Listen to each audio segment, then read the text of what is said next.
lalabas tayo. Ikot tayo dito sa Balanga. Ano ba yung mga negosyong standing still? Mga lumaban. Lumabas sa pandemic. Let's go! Muli sa paligid ko ano yung mga negosyong nagtagumpay.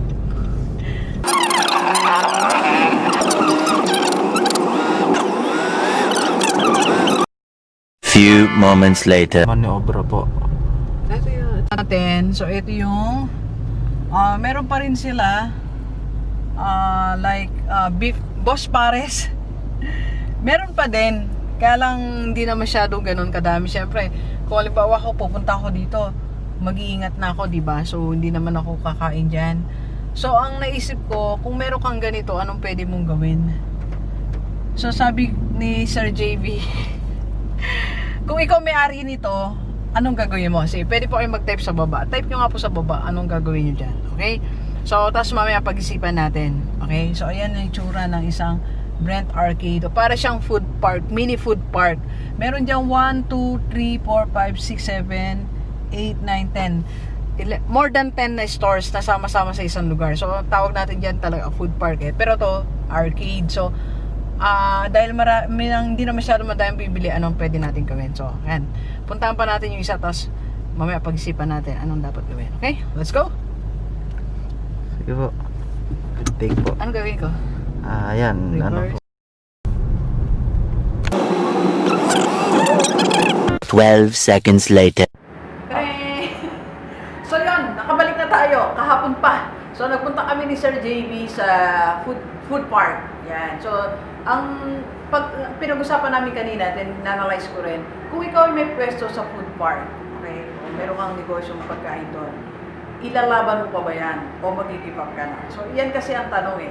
And doon sa nakita namin, nakita namin food park, dalawa kasi yun eh. So yung isa open, pero may mga close na stall na mga businesses na nandoon.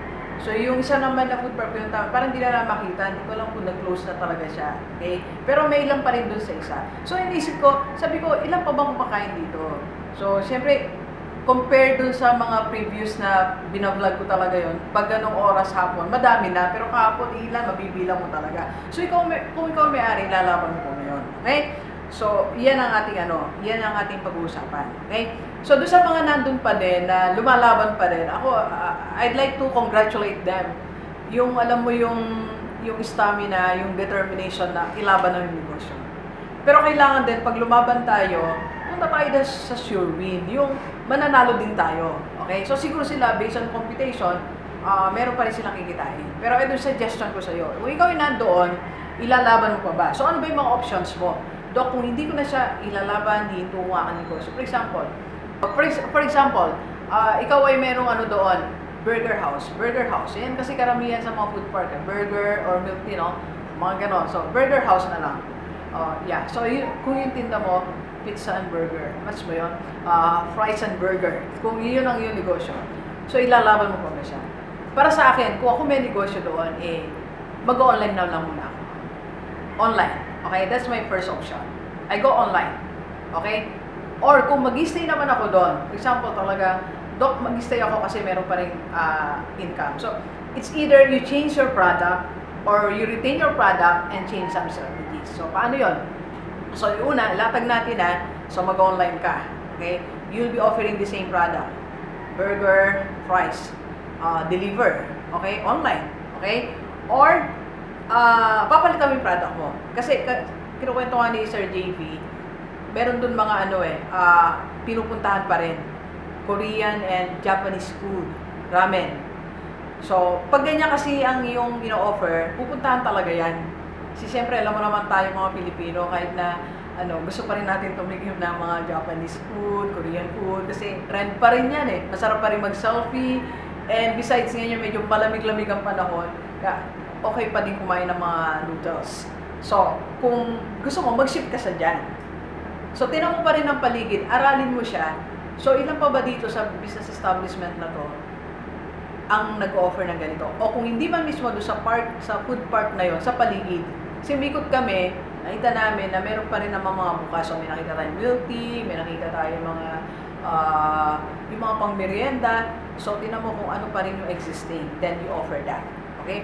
Walang masama kung mag-change ka ng product. Sabihin mo na lang sa management. Kasi alam ko may mga contract yan kung ano talaga yung offer mo. Pero I think you have to negotiate that dun sa owner ng food park or dun sa administrator or operator. Right? Okay.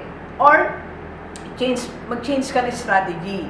So, for example, para makatipid ka naman sa manpower, sa kuryente, pwede kang maghapon lang. Hapon. So, for example, start ka ng 4 hanggang gabi, no? So, pwede yun hanggang mga 10, no? May tao pa rin pa dito. Kasi, minsan kasi, sa iba naman, may curfew. So, hindi rin naman tayo pwedeng magtagal. So, depende, tingnan mo na yung curfew. Kung hanggang 8 p.m., so 8 p.m. meron ka. Kasi, iba niyan paglabas sa office, like ngayon, kung Friday ngayon So, masarap kumain sa labas, di ba? So, pwede yung ganong hours. Alright? Or, meron ka nung existing na business mo doon sa food park and at the same time, mag-deliver ka pa rin. Okay? Or this one, eto nakita namin sa isa sa sikat na food store, food chain. So dito pa rin sa Balanga, call and pick up. So kung ayaw mo mag-deliver, call and pick up na lang. So call po kayo, then pick upin nyo, naka-prepare na. Okay? So yan yung ilan lang yan sa mga paraan na pwede natin gawin para makasurvive ang negosyo natin. Okay? So doon sa mga ayaw pa rin i-give up yung business nila, so ito pwede natin gawin. Okay? So may comment din ko sa food park, aralin mo mabuti. Mag-compute, sabi ko nga, lagi tayo mag-compute expenses natin. Cover pa ba ang pambayad mo? Cover pa ba yung rental, yung tao mo? Something like that. So at least, kumikita ka pa rin ng certain amount, like nababayaran mo yung mga bills mo, napapasweldo ka, at the same time, may income ka pa rin. Okay? So you strategize and do these recommendations nito. Okay? Alright, so if you have your business, kahit wala sa food park, gusto mo magpa-coach, tulungan mo kung ano ba yung strategy natin dito. Message lang kayo sa akin. Okay? Alright, so please share this video sa lahat ng video natin. Kahit OFW o dito sa Pilipinas, para sama-sama tayo, mabago mula nating buhay. Thank you very much. Give rest of the day. Let's go.